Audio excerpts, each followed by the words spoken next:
हिमाचल की राजनीति में ठंड के मौसम में भी आग लगी हुई है। ऐसा हम इसलिए कह रहे हैं क्योंकि शीतकालीन सत्र के दूसरे दिन सदन में सीएम सुक्खू का ऐसा बयान आया जिसने पूरे राज्य में पंचायत चुनाव पर घिरे बादल और काले कर दिए हैं। सीएम सुक्खू ने साफ कर दिया है कि डिजास्टर मैनेजमेंट एक्ट हटे बिना पंचायत चुनाव नहीं होंगे और बस इसके साथ ही शुरू हो गया असली तूफान। सवाल कई है लेकिन जवाब किसी के पास नहीं है। एक्ट कब हटेगा? क्या चुनाव अब देरी से होंगे? क्या सरकार को डर है कि माहौल उसके खिलाफ है या हालात वाकई इतने खराब है कि चुनाव करवाना खतरे से खाली नहीं? प्रदेश इस समय दो मोर्चों पर जूझ रहा है। एक तरफ प्राकृतिक आपदा की चोटें तो दूसरी तरफ पंचायत चुनाव का दबाव। सड़कें टूटी हुई हैं, पंचायत भवन गिरे हुए हैं, गाँव में अब भी राहत कार्य जारी है और डीसी अभी भी मैदान में डटे हुए हैं, लेकिन चुनाव की तैयारियों में नहीं। सीएम ने सदन में कहा कि आपदा राहत छोड़कर डीसी कैसे चुनाव करेंगे? ये सवाल विपक्ष की तरफ सीधा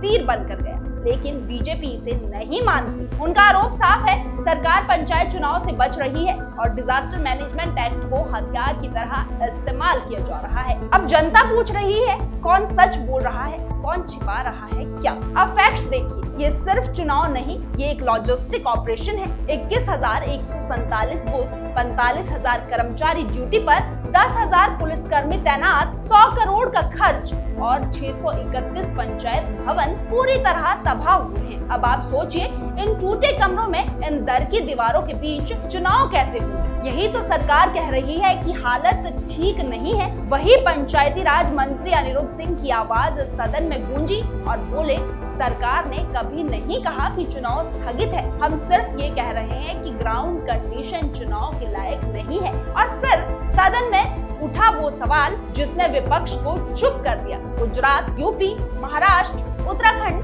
में पंचायत चुनाव समय पर क्यों नहीं हुए? और अंत में अनिरुद्ध सिंह ने विपक्ष से पूछा, वहां भी क्या सरकार भाग रही थी? अब सरकार के द्वारा दिए गए तर्क से यही साबित होता है कि हिमाचल की पंचायतें चुनावी मोड में नहीं है बल्कि आपदा मोड में है और इस आपदा और राजनीति के बीच फंसा हुआ है लोकतांत्रिक कैलेंडर। सीएम का ऐलान चुनाव का दरवाजा बंद नहीं करता लेकिन ताला जरूर लगा देता है। ताला जिसकी चाबी सिर्फ डिजास्टर एक्ट हटने के बाद ही खुलेगी। तो हिमाचल में पंचायत चुनाव कब होंगे, इसका जवाब आज भी वही है जो कोई नहीं जानता। लेकिन एक चीज साफ है, सरकार कागज नहीं हालात देख रही है, विपक्ष जवाब नहीं देरी देख रहा है और जनता वो सिर्फ एक तारीख चाहती है।